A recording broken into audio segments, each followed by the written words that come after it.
Welcome back to Winning Isn't Easy.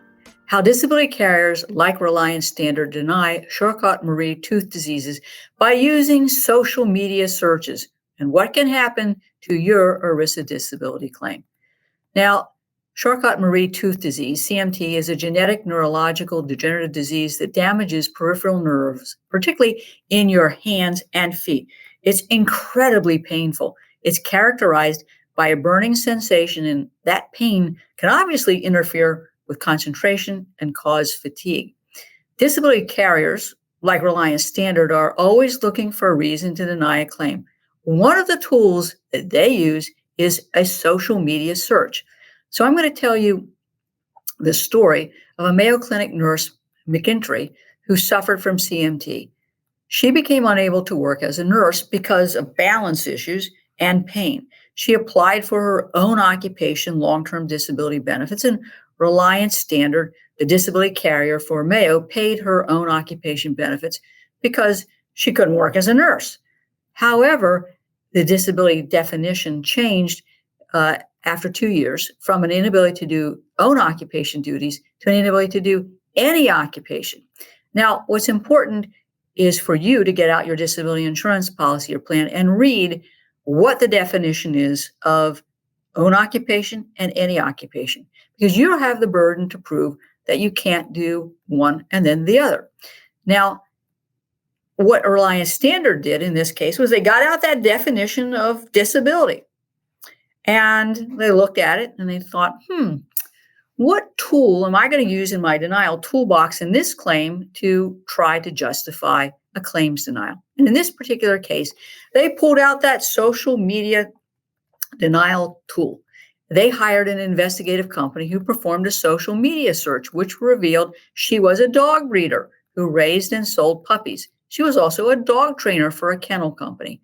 Her Facebook page was full of pictures about the puppies that she bred, trained, and sold. And her business page displayed posts and pictures of her dog show activity. You have a sense of where this is going, to the dogs, right? Well, RS then used another claims denial tool. They pulled out the second big tool, and that was surveillance. And they surveilled her over the course of 3 days that documented running a group training session for dogs, shopping in a mall, doing 10 minutes of gardening in her yard. Now, her doctor was aware of all these activities and actually documented them in the medical records, but felt she was still unable to work. Now, interestingly enough, the nature of her treatment didn't change over time, despite her claims of increasing problems. So the disability carrier, Reliance Standard, pulled out their third denial tool from their toolbox, and that was an quote-unquote independent medical evaluation. And guess what? The doctor concluded that she could do sedentary work. So on appeal, McIntry said, guess what? I'm having cognitive problems that interferes with my ability to focus. And after 30 minutes, I'm having problems, and I'm having increasing pain and fatigue and balance issues. Now, if you were a court who ultimately got this appeal, what would you do?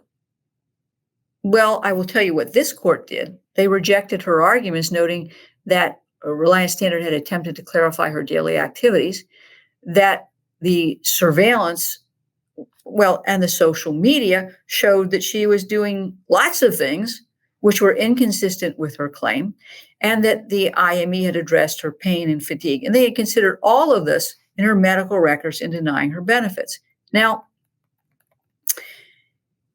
what disability carriers and plans are doing is saying, look, I'm looking at the activity of daily living forms they're completing. I'm looking at the APS forms the doctor is completing. I'm looking at the medical records. And I'm comparing and contrasting that with what's on social media and what's been documented in surveillance. Social media posts can be a curated reality. We all try to post pictures of us looking beautiful, doing fun things, which create an illusion that we want people to accept as who we are and what we're doing. That obviously can backfire in a disability claim. And it can really backfire if this is not an illusion, but a reality. Okay? And if it's a reality as confirmed by surveillance, the case gets even worse. Now, they put the icing on the top, if you will, by getting an IME. And certainly stacking all of that evidence in this case worked. And under the arbitrary capricious standard of review, the court upheld the denial of the claim. So what are the lessons learned? And I think these are applicable to any claim, be it a pain claim, you name it kind of claim. Here's my rules. Don't be on social media. Don't operate a business and claim that you are disabled. Don't do activity that contradicts your claim that your symptoms make you unable to perform the activities of even a sedentary job.